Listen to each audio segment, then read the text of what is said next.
The flag is over Dana's head. Very nice, Dana. In a different room. Clever. This is the idea. 1.8. 8-1.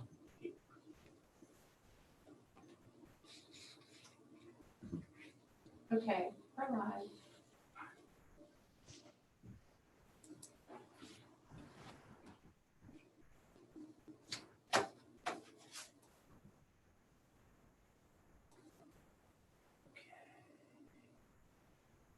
Okay, I call the meeting to order. Please stand for pledge of allegiance. I pledge allegiance. Pledge allegiance to the flag of the United States of America and to the republic for which it stands, one nation, under God, indivisible, liberty with and liberty justice and for all. justice for all.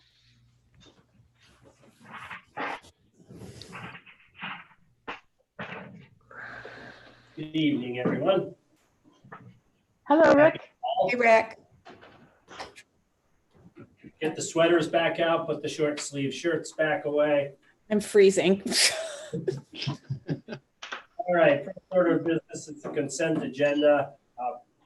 Recommended action is to approve the following item, which is included in the consent agenda, and that would be 5A, the meeting minutes from the May 19th regular Board of Education meeting. May I have a motion, please? Yes. Thank you, Colleen. Joan will second. Thank you, Joan. Any discussion? If not, all in favor? Raise your hand. Aye. Hi. Aye. Opposed? Where'd she go? 6-4-0 against, the motion passes. Next up is for the good of the cause, where the public may address the board. Any? Oh, no. Okay, so we're moving on to reports. Superintendent's report. All right, I just thought I would address as many items of interest as I can tonight. So we'll start with news on summer school. On May 21st, the governor announced that summer school in New York State cannot be provided in person this year.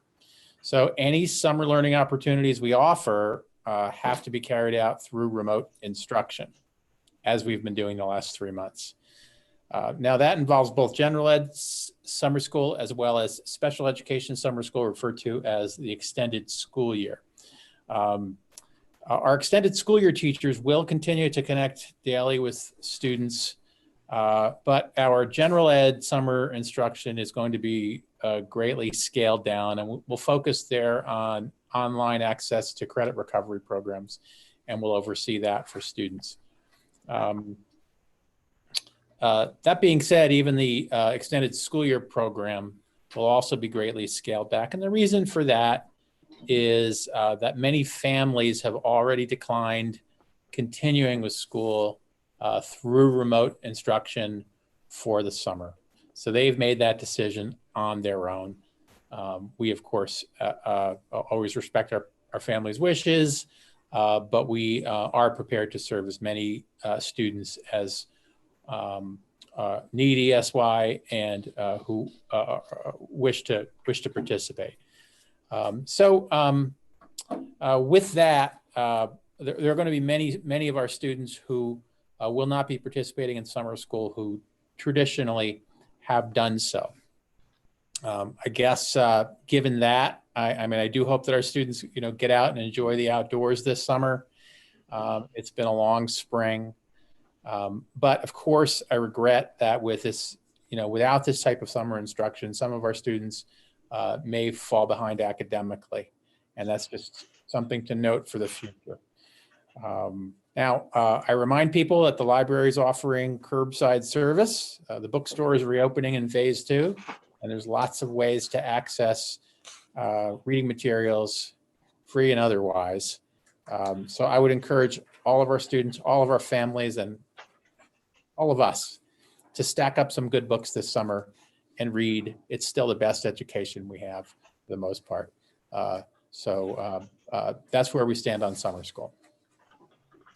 In terms of meals, I know that's come up pretty regularly over the last few meetings. We are going to be continuing our meal program throughout the summer.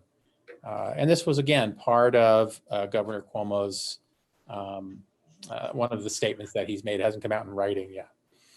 We are, so right now what we're doing is we're surveying families to see if there's families who wish to add in or wish to pull out of the meal program. We have about 200 students participating right now.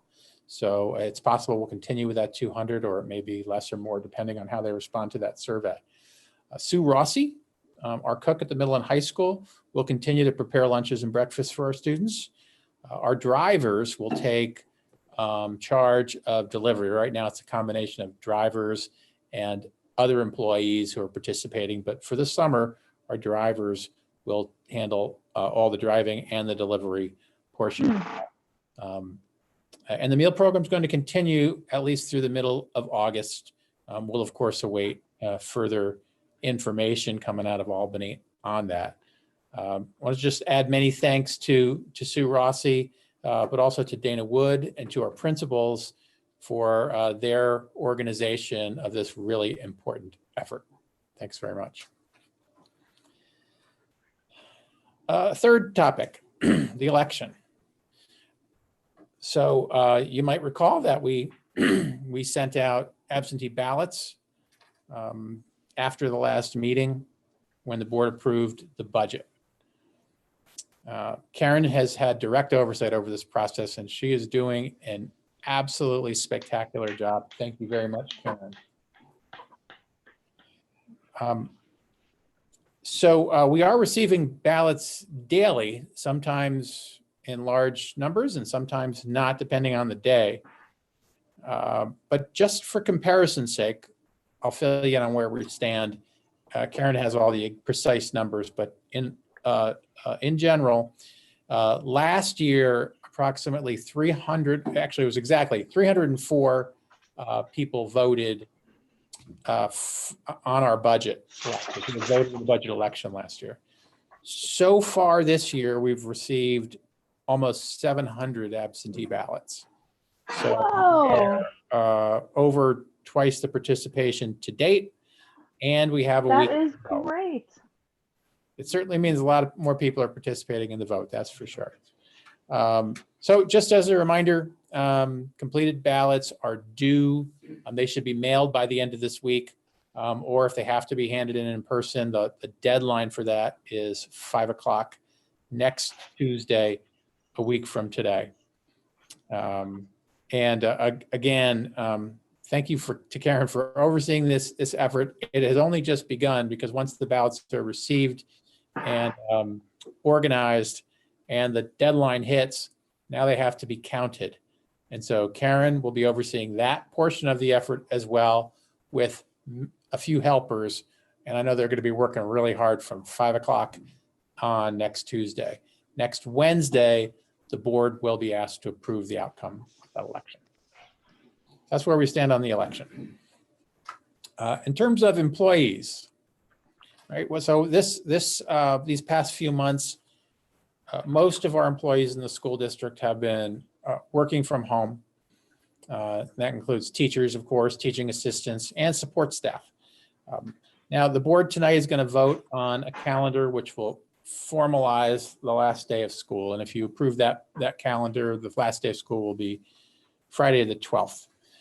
So what we have done is we have looked at where we stand with all of our employees, and we're going to ask all of our 12-month employees who continue their employment on the 15th of June, right? So once summer recess begins, our 10-month employees are not on the job in the traditional way, but our 12-month employees are. And so we're going to ask them to come back and to work their traditional hours in person, and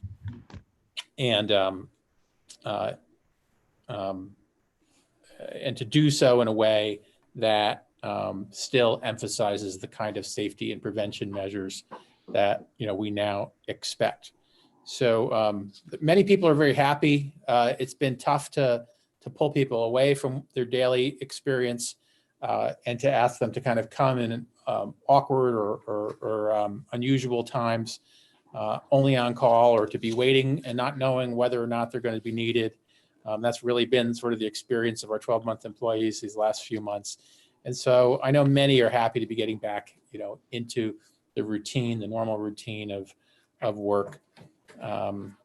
We still have challenges, of course. We have the challenges of prevention of, the coronavirus and transmission, et cetera.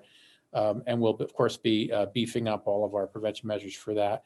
We also have construction going on in both school buildings, and that's disruptive. And so we'll maintain a certain level of flexibility with work time, space, and location if needed. Things, of course, aren't back to normal per se, but our employees will be back on the job in as normal a way as we can expect. And we anticipate that they'll continue to do that throughout the summer. So that's where we are with our 12-month employees. And that includes, by the way, custodians, secretaries, and administrative staff. Student celebrations, right? So we're approaching, or we have already begun the final 2 weeks of school. And while we don't see the kids here in school every day, they're fully engaged, and our teachers are fully engaged. And you remember, they've been doing it nonstop because we didn't have spring break, and we didn't even have that Friday before Memorial Day. We had Memorial Day. So since February break, they've had one day where they weren't expected to be participating in school. So it's exciting, and there are going to be some celebrations that occur. And I'll name a few of these. So, for example, the kindergarten every year has a graduation ceremony. Typically, of course, that's in person with a large crowd. This year it will be different. They're going to have a kindergarten parade in cars with their families on June 8th at 1 p.m. So that would be next Monday. And that's going to be on Main Street. So that's to celebrate the kindergarten and the end of their first year of public school. Fifth graders, you might remember, again, fifth graders have a traditional fifth grade graduation, completing elementary school. And that's usually a very nice event in the gymnasium with many, many families attending. Again, it won't be the same thing this year, but they are putting together a drive-through experience at the horse show grounds for the fifth graders, so that fifth graders and their families will have an opportunity to celebrate the end of elementary school. Great. Eighth grade is doing something just a little bit different. They're doing what's called a graduation in the box, which means what they're going to do is they'll be filling a box with a number of articles that represent important memories from middle school. And teachers and other staff will be delivering those boxes to students at their homes on June 10th. And that's a week from, I think, tomorrow.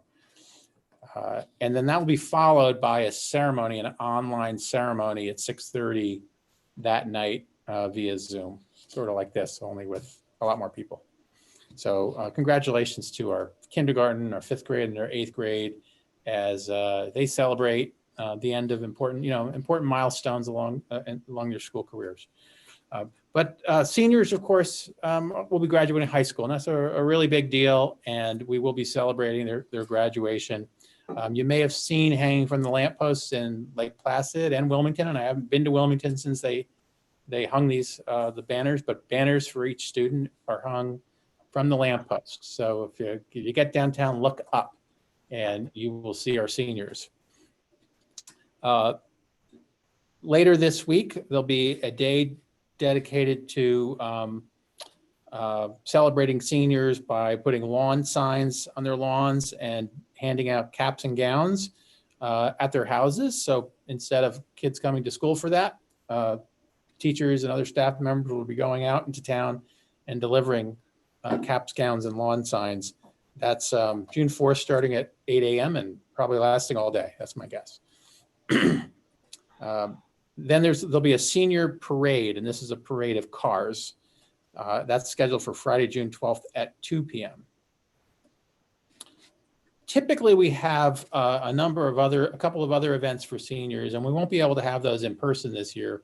One would be the Senior Scholarship and Awards Night. Typically, that's Monday before graduation. There's also a all high school awards ceremony that would be, probably scheduled either the end of this week. Yeah, it probably would have been the end of this week, as a matter of fact. All of that is going to be done through video presentation. But the graduation day itself is being organized, and the excitement is growing. So this will be a drive-in event on the Oval. So drive-in is a little bit different, right? So people park and they, as if they were seated in an auditorium or seated, say, on the Oval, as our traditional graduation is. They'll be parking in their cars, and there will be a ceremony. And that ceremony will include speakers. And that ceremony will include some form of distributing diplomas. This year it will not be, I'm sorry, Rick, it will not be Rick handing the diplomas or me. That part won't be a part of it. There are some parameters set on what we can do in these types of celebrations or events. So we'll be following those parameters. And so there'll be some limits to what we can do, but there's also some really nice opportunities to provide our seniors with the kind of graduation ceremony that, they deserve. I mean, they deserve more than that, but we're going to do everything we can to get as close to that as possible. So that's It'll be Friday, memorable. Yeah. Thanks, Martha. So that's Friday, June 26th, same day it was scheduled.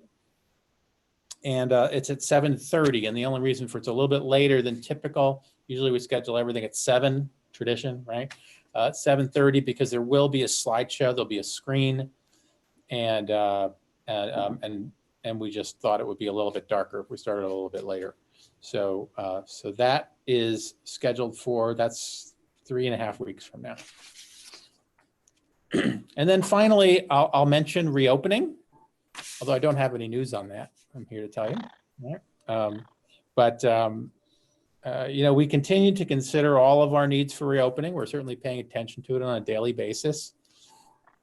But where we stand right now is there's lots of different sources of guidance and recommendations and suggestions for how to reopen. But there's no actual clear outline of what we have to do. And so we did hear recently from Governor Cuomo that there will be clear guidance distributed to schools in June, hasn't come yet, and outlining what the required plans will be for reopening. And then we will have to prepare those plans and submit them in July. So we haven't seen any of that, so we don't have that plan obviously prepared, and that will be something that we'll be paying close attention to. But we do continue to consult the CDC recommendations, and that includes protocols on screening students and staff, and hand washing, face masks, cleaning, disinfecting, social distancing, you know them all, accommodating more vulnerable students and staff, responding to positive cases should one arise, communication, monitoring absences, and consulting with health authorities. So all of that is in CDC. I would expect it'll also be in the state guidance. There are many of us who are eager to see students again back in school, teachers as well. So we're working toward that end, and we'll put together the best plans we can.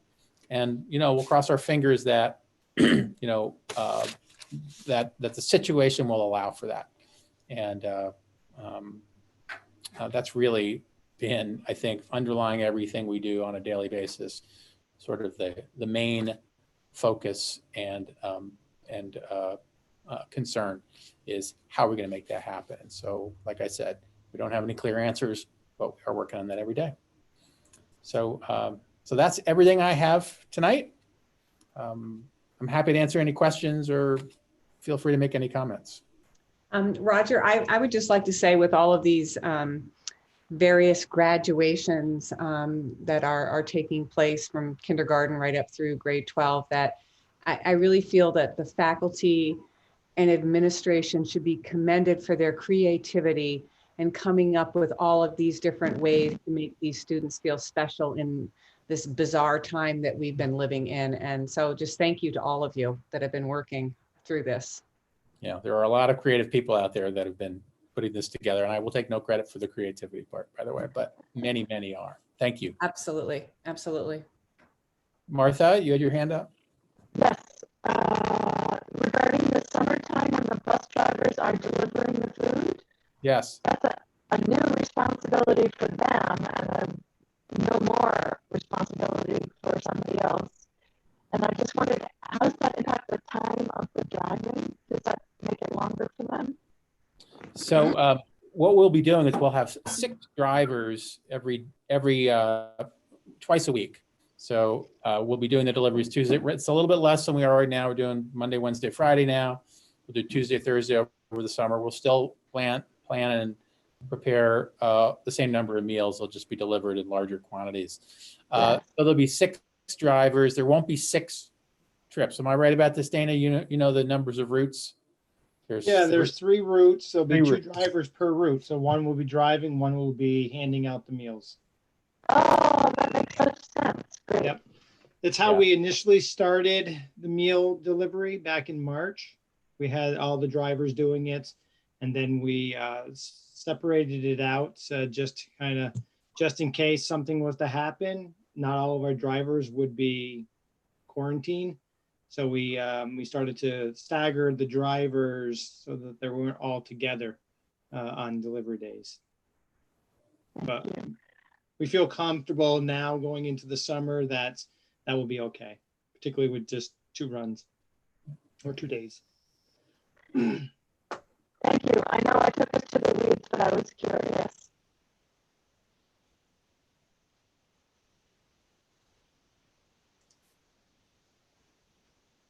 My screen is frozen. Lost you, Martha. Yeah, we lost you, Martha.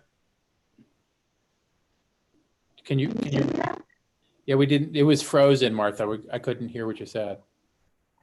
Oh, I said I apologize for taking us to the weeds, but I was curious. Oh, no, that's absolutely fine. Anything else before I'm done? Will we get invites to anything that's online? May we get? Would you like to get invites Sure. for everything that's online? Yes. I'd like Yes. to. Mhm. Well, Great. yeah.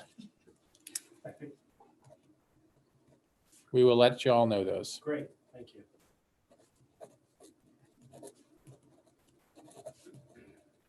Anybody else have anything under superintendent's report? Thank you, Roger. Thanks Thank very you. much. Thank you. Information for the board, there are 3 items there. The claims audit from May 2020. The DOT letter regarding our bus inspections, superior results. Yeah, I didn't have it. That was a late arrival, so I didn't actually provide any background for that. But it's really just a shout out to our head mechanic, Pat Patterson, and to Josh Favreau as well, who is the head of transportation and also a mechanic. And that's, thanks for their work ensuring that our buses pass inspection 100% of the time. That's really a really nice accomplishment for them. And a lot of thanks to Pat and Josh for all the hard work they've been doing. Yes, thank you. Yeah. Will those pieces of paper be laminated and put on the wall or something to celebrate? We could. Is it just me who's hearing her? No. Okay, Roger seems to be understanding her pretty well, but. Yeah, no, I got it. Yeah. Okay. Oh, I sound really garbled to everybody. Huh? Yeah, it's a little garbled, but Yes. we're okay. 10 Do you want me to sign out and sign back in?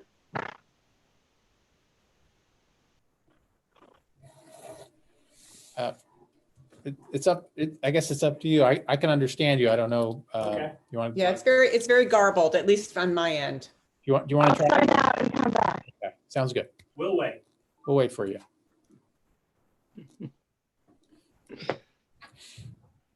The new challenges. Dana got moved up to the second row. Oh, You bumped Martha. Dana?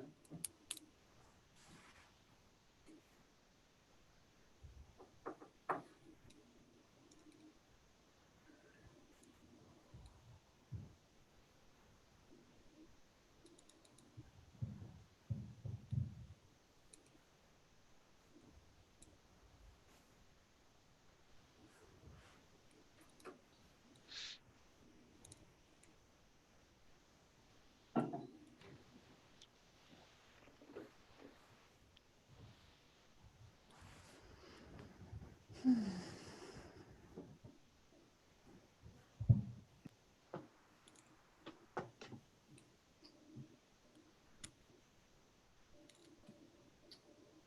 here she comes. Okay.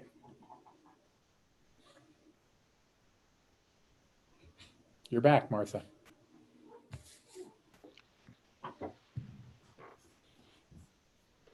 You're muted. How do I sound? Better. Much better. Much Oh, better. good. Okay, great. Thank you. Thank you, Martha. Mhm. And the last item on the information for the boards, it was somewhat of a late entry, but in the executive's content is the parking garage summary that came from ORDA. So if you can please look that over, and I'm sure that'll prompt some discussion at a later date, or we can certainly entertain any questions or comments at this point. So that's a work in progress for sure. I didn't have time to read it, sorry. We just added it on today, so it was a late arrival, late entry. I have just one question. So if someone could explain to me what the 4.25 million district requested adder is? Yeah, so I can explain that a bit. We haven't really communicated beyond this PowerPoint with ORDA. So everything I'm interpreting is right there on those slides for you. But my understanding is that, so we had originally that the parking garage had been 3 levels with 1 entrance. And we had said that we needed a separate entrance for the school because of the great numbers of guests that come here, especially during things like Can-Am and all that kind of thing. So we said we needed a separate entrance so there would be so that the school would always have access to its own parking area. This was the very first time we've seen a new design. And what they're pointing out there is that it costs more to design that. And that number was the additional cost beyond the original. I'd never seen any prices before this PowerPoint. So it's really just the last couple of days that we've even seen those numbers. But that's what that $4 million is. It's the additional cost. Okay, thanks. Yeah, I kind of figured that, but I wasn't quite sure because I'd never seen the initial design. So Yeah. Okay, thanks. Any other questions or comments? No. Not this time. Good, thank you. Let's see, linking goals with agenda items. Students first and foremost, with all of the plans that Roger discussed with graduation and various ceremonies. Yeah, I will add to that on information for the board. The DOT letter is also students first and foremost. I mean, kudos to those guys for taking such great care of the vehicles. Updating the change orders are both kind of fall under finance. And Yeah. And Roger, can you turn your volume up a little? It's up as high as it goes. under additional action items, and contract authorizations, students first, foremost, finance and leadership. And that's, did we get that? Or You froze for a little Yeah, bit. was I on mute? Yeah. So what didn't you get? Or I can just take a picture of it and send it to you, Karen, if you want. You want a picture, Karen? Yeah, you could just send me a picture. Okay, yeah, that's easier. Yeah, I'll do that right now. Thanks. Any others? I think Jeff got them all. All right, on to the capital project. There are attachments here, the project status report from May 22nd, the Lake Placid project meeting minutes from May 12th, and the Lake Placid status report number 8 from April. Any comments or questions from anyone, including Dana, Roger? One thing I learned today was after our admin meeting, they're putting in the boiler at the high school, middle high school. Right. I did not realize that. I just saw all these look like radiator parts out by the gym, and happened to be out there this afternoon and found out that yeah, they're installing the boiler at the middle high school. Right? Well, if there's any silver lining to this pandemic, it's that the construction crews must be moving along much quicker than originally forecast, Mm-hmm. having the students on campus. Absolutely. Yeah. I really appreciate. Go ahead, Roger, please. No, you go. I really appreciated all the photographs. Yes. Anything else? If not, change orders for informational purposes only. There is a change order of GC 11. Any comments, questions on that? Asbestos, I believe that is. Mhm. It's one of the asbestos change orders. Hopefully those will be coming to an end. Hmm. An optimist. Oh. All right, 5, the minutes, which was consent, and then on to the personnel. Looks like people have been busy with personnel around here, so We have. that's good. So the first one under personnel matter is a teaching staff appointment for special education. Recommended action is be it resolved that upon the recommendation of the superintendent, the Board of Education hereby appoints Jennifer Tuggy to a probationary appointment as a special education teacher in the middle high school, replacing Margaret McCavendish in the special education tenure area effective September 1st, 2020 for a 3-year term tentatively scheduled to conclude on August 31st, 2023, contingent upon her completion of the probationary term, having received composite or overall APPR ratings of either effective or highly effective in at least 3 of the 4 preceding years, and a rating higher than ineffective at the conclusion of 2020-2021 school year. Certification is school education permanent and pre-K, K, and grade 1 through 6 permanent. Salary is calculated on the 2019-2020 school year and will be $60,210, step 18, masters plus 30 of the LPEA negotiated agreement, July 1st, 2017 through June 30th, 2020.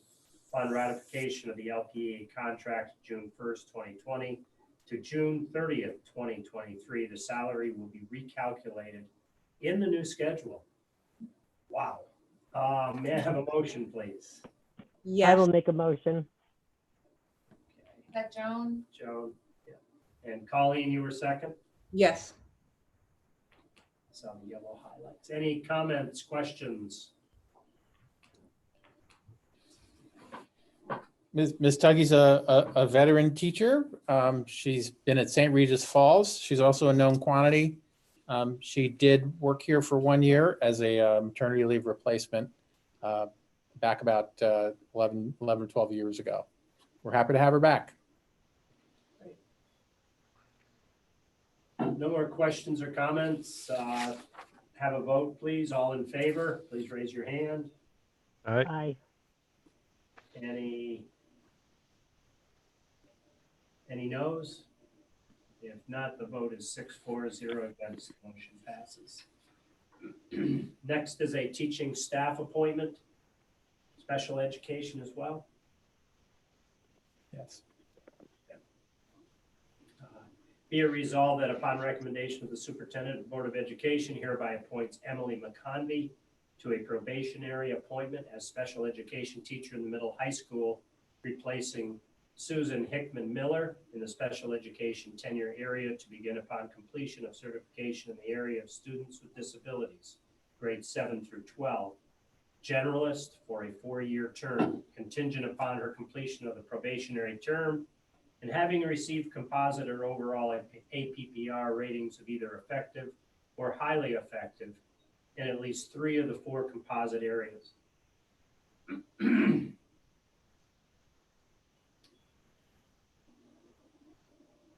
skipped. Did I? Yeah, just for skipped. preceding years. Preceding years, a rating higher than ineffective in the conclusion of the 2020-2021 school year. Salary is calculated on the 2019-2020 school year and will be $47,419. Step 1, masters plus 39 of the LPEA negotiated agreement, July 1st, 2017 through June 30th, 2020. Upon ratification of the LPEA contract, July 1st, 2020 to June 30th, 2023, the salary will be recalculated to a new schedule. May I have a motion to appoint Emily McCombie, please? Yes. Thank you, Dan. I'll Joan will second. second. Thank I think it was Jeff. Thank you, Jeff. Any discussion? Emily's been here for a little while. Emily's been working as a teaching assistant. She also worked as a substitute, but if you go way back, Emily was a high school graduate here, and a very important part of our school community for many, many years. It's really wonderful when you have, when we're able to, nurture somebody like Emily through the preliminary stages of a profession and then see her rise to this level. It's very exciting. No other comments? May I please have a vote? All in favor? Aye. Aye. Opposed? Aye. 6-4-0 against, the motion passes. Teaching staff maternity leave request upon recommendation of the superintendent, approve the maternity leave request of Carissa Merrihew, 9th grade ELA teacher at the middle high school, beginning September 1st, 2020 through October 12th, 2020, in accordance with Article 19B of the Lake Placid Education Association contract dated July 1st, 2017 through June 30th, 2020. May I have a motion to accept this leave? Yes, moved. Thank you, Martha. Martha, I'll second. thank you, Joan. Any discussion? If not, all in favor? Aye. Aye. Position? Are you opposed, Jeff, or is that for? Who's for? Okay, so 6-4-0 against. His hand came in late. Okay, long-term teaching staff appointment upon recommendation of the superintendent. Kelsey Lair is hereby appointed to the long-term position of 9th grade ELA teacher, replacing Carissa Merrihew in the middle high school commencing on September 1st, 2020 for approximately 10 weeks. Salary is calculated on the 2019-2020 school year and would be at the per diem rate of what did we call it? $229.39? $259.39. Step 1, masters plus 36 of the Lake Placid Educational Association negotiated agreement dated July 1st, 2017 through June 30th, 2020. Upon ratification of the LPAA contract, July 1st, 2020 through June 30th, 2023, the salary will be recalculated to a new schedule. This service will not be credited towards her tenure. May I have a motion to accept this appointment? Yes. Thank you, Colleen. Yes. Dan, Second. any discussion? I have a question. Sure. She's replacing somebody that's supposed to come back around October 12th, which is 6 weeks. So why is her approximately 10 weeks? Yeah, I can explain that. I did write that into, I believe, the backup for Mrs. Merrihew.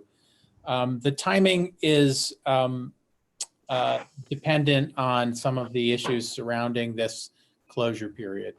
And what I recommended to Mrs. Merrihew was that if she was uncertain, and she was uncertain about some things, and these are as much personal as professional, that she asked for the least amount of time for leave and then extend it rather than asking for more and having to retract it. So it's unusual, you're right, Joan, but it is sort of embedded in a lot of the uncertainty that we're all facing right now. And Ms. Lair is a licensed teacher, just completed her graduate school. She's an impressive person. My calculation in this case was that we wouldn't really be able to retain her unless we asked her to move here for more than 6 weeks. And so I think that this arrangement will be successful, especially if Ms. Merrihew's leave is longer than 6 weeks. But even if not, Ms. Lair is going to be very helpful here. And this would provide her with that little extra opportunity to make the move, to rent an apartment, and then also to continue to work after, if it were just to be 6 weeks, to continue to work in other roles, which we can identify. Yep. Cool. Thank you. Any other questions? If not, may I please have a vote? All in favor? Aye. Aye. Any opposition? Motion passes 6-4-0 against. Next is a teaching assistant appointment. Be it resolved that upon recommendation of the superintendent, the Board of Education hereby appoints Nicole Traynor to a probationary appointment as teaching assistant in the middle high school, replacing Emily McConvey in the teaching assistant tenure area, effective September 1st, 2020, for a 4-year term, tentatively scheduled to conclude on August 31st, 2024. Certification is in the area of initial childhood education. Salaries calculated on the 2019-2020 school year and will be $26,689. Step 3, level 3 of the Lake Placid Education Association negotiated agreement, July 1st, 2017 through June 30th, 2020. Upon ratification of the LPA contract, July 1st, 2020 to June 30th, 2023, the salary will be recalculated to a new schedule.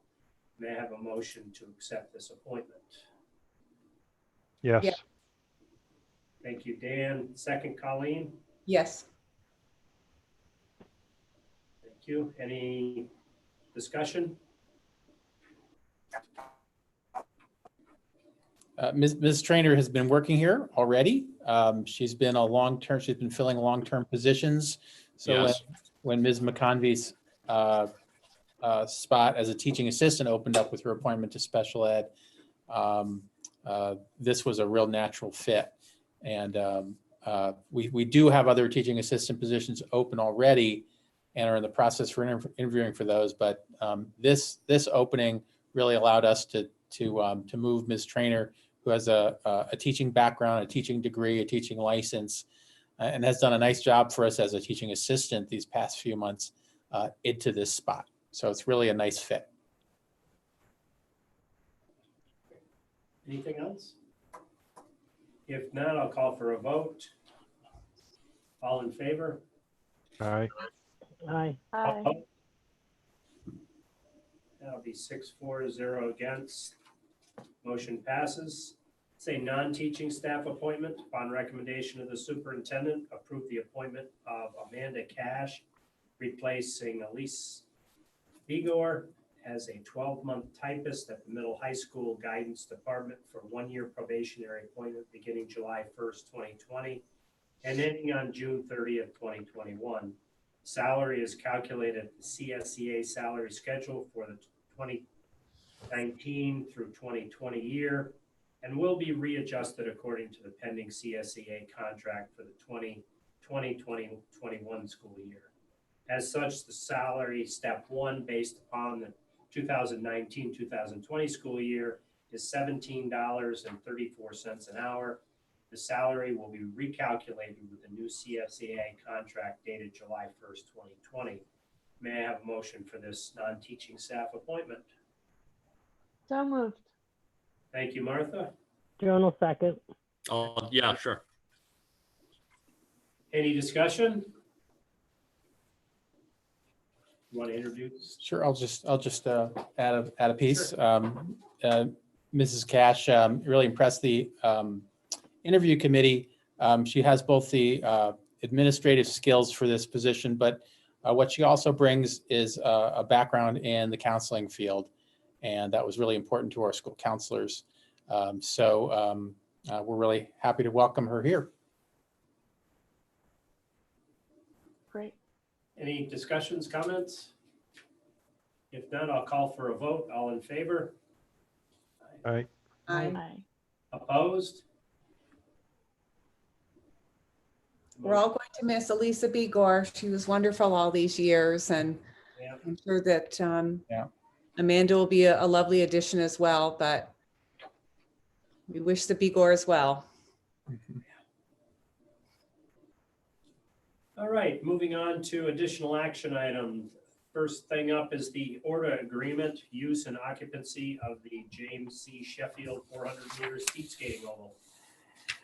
The recommended action is motion to approve the notice and agreement, Town of North Alva, Lake Placid Central School District, Olympic Regional Development Authority, town's consent to capital improvements, use and occupancy of the James C. Sheffield speed skating oval as per the attached. May I have a motion, please? Yes. Thank you, Colleen. Second? Yes. Martha. Thank you, Dan. Any discussion? Hopefully everybody had the opportunity to read through this. I actually have a change in my recommendation. Okay. If you don't mind, and I apologize for this, but I did sit down and talk with our attorney, Bill Kissel, today, who has been trying to finalize this agreement. As you know, last time we provided it to you, there were a couple of pieces that, one point that was raised about the surveying map, and then there were some pieces that were missing, including the insurance exhibits. And he thought that we were going to be able to get them by today, and yet they have not come in. So here's what's missing. The agreement is missing a reference to a survey. It's the right survey, but it's reference to a survey by an actual surveyor. So right, the survey item doesn't have the actual surveyor on it. So we need the one with the actual surveyor to make it a legitimate survey, I know. And then the other is both the insurance exhibits that were not included, and Bill had also recommended that our insurance agent review those insurance exhibits, which has not happened because the exhibits haven't come in. So what Bill recommended to me, and I'm recommending to you, is that either we table this again and vote on it the next time with hopefully these pieces added, or that the board, if it wishes to move forward and approves it contingent upon those missing pieces being included. So either one of those, I think, would satisfy the need here to move forward. This is Jeff, and I have my video off because I keep dropping out for some reason. So I completely agree. I think we should table it until we have all the pieces in place. I'm really I want to be careful here. I want to make sure that we do this right, and I think Bill's looking out for that. And let's take his advice. Yeah. Now the question is, would we like to table this, or we vote as per opposed and then bring it up again if it doesn't pass? I think we should table it. Okay. I think so as well, until the missing pieces are there. I kind of think so too. The only reason I asked to vote on it and perhaps go in one direction or the other is to send somewhat of a stronger message that we need this. We need these Schedule 3 and Schedule 4 to be fulfilled. But if the majority would like to just table it, that's fine. Well, Rick, are you under the impression, because you've met with these guys, the impression that they're not taking this seriously, that our participation isn't really necessary, or I don't know why. Yeah, I just think it's very slow moving. I know it's very slow moving. I chatted with Bill, and he's as best as he could, he agreed that they seem to be taking their time with these matters, and I'd like to just get them all locked up, but I think tabling it will be we'll send the same message. We're not accepting it the way it is, so. I was just gonna ask that, what's the difference in the tabling it or just, you know, I I think if you table it, we guarantee we bring it back next Right. meeting, and if you reject it, reject it. then Yep. I guess we'd have to take that affirmative step to put it back on the agenda. Here, in practice, it might not seem that different. Probably not, but I think in the, the relationship it might. So I'm not sure where, the last meeting we had with Orta seemed to be pretty positive. But it's a bureaucracy. So it's going to take, I think it's just going to be slow moving. I guess we have to accept that. It's a bureaucracy in very bureaucratic times. So it's a double hit. So Exactly. Yeah. is anybody opposed to tabling this item? No, table it. If No. not, we will table it.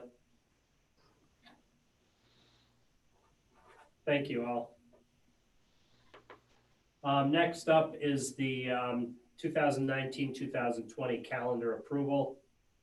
Recommended action is motion to set aside to previously adopt the school calendar for the 2019-2020 school year and adopt the updated 2019-2020 school calendar.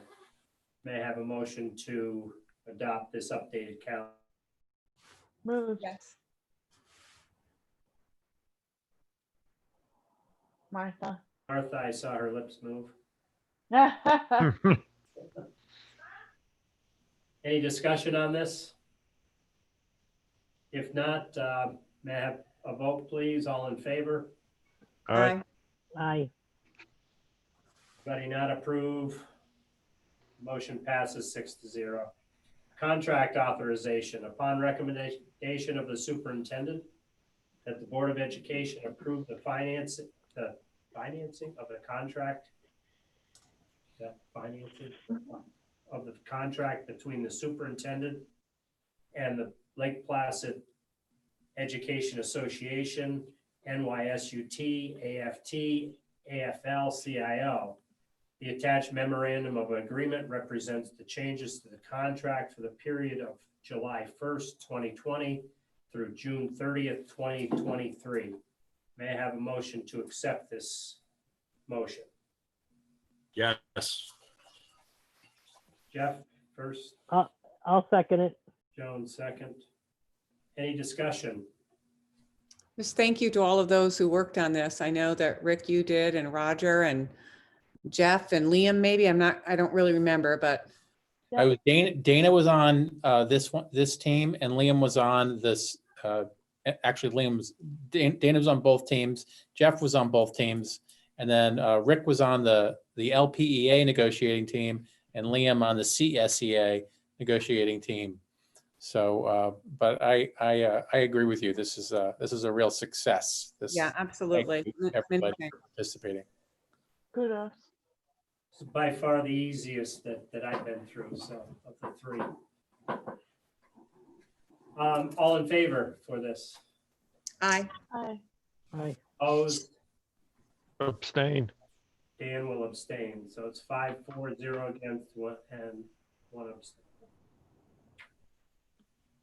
Special education is under consent.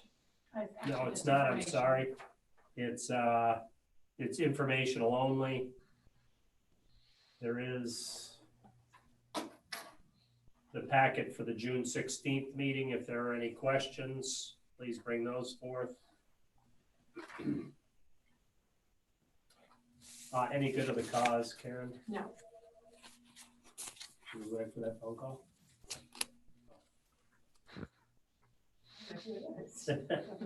Okay, enter the adjournment phase. Next meeting dates and location, June 9th, 2020 is the budget vote. June 10th, which is a Wednesday, remember, we'll have a brief meeting, and if anybody is opposed to this, please let me know, but we should do that via Zoom, just it's going to be a very brief meeting, so we'll do it in this fashion. Then on June 16th is our regular meeting. What are your thoughts of getting back together at that point? As long as we can adjust the room accordingly. I'm completely fine with it. Any other comments? I think I'd rather Zoom, but that's just my opinion. Okay. But we can do both. I mean, that's fine. If people are uncomfortable and don't wish to come in for the time being, we'd certainly accommodate that. But so I'll put out an email just to get, but be thinking about it, what you'd like to do. We'll be social distancing and no more than 10 people in the room. And then seems like we just had this on the agenda, but the June 7th, 2020 is the reorganizational meeting, or July 7th, 2020 is the reorganization meeting. So usually means school starts shortly thereafter. Seems like it. Old agenda items, we've got the dashboard discussion and the active consent, which is going to the policy committee. Next up is a proposed executive session. Recommended action is a motion to enter executive session for the purposes of discussing the superintendent's evaluation. May I have a motion to enter executive session, please? Yes. Thank you, Colleen. Second, Yes, I'll second. pick one. and all in favor? Aye. All right, Aye. 6-4-0 against, enter into executive session at 7:26. You're going to turn over control to Rick. So you're taking over the meeting now, electronically. What does that mean? Not much.